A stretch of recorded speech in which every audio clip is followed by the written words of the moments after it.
Con sa Maynila ang Korean superstar na si Rain. Ano kaya ang dahilan ng pop star sa pop snob sa sariling inen? At sinayad sa Disney original film na Camp Rock 2, pinuri ng sikat na Hollywood boy band na Jonas Brothers. Narito ang report. Malayo sa typical die-hard pop star fan si Paulette, auditor ng Commission on Audit. Pero di pa natawanan ang kanyang pagkahumaling sa Korean superstar na si Rain na may commercial pa sa bansa.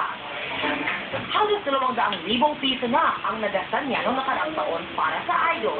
Ang kaibigang si Lou, nag-aaral pa ng isang Korean. Dalawa lang sila sa marami ng abang sa press con, pero walang Korean star na sumipot kahapon.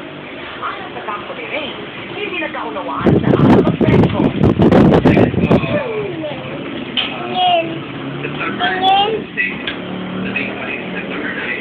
Ayon sa isang source, namataan nila si Rain sa swimming pool ng hotel. Sa kabila nito, hindi nabawasan ang excitement ng fans. Na-airtime na to. Isang hello, isang ngiti, burado na lahat yung nanonood.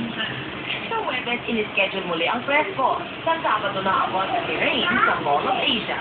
Dalawang American ang kasama sa tipo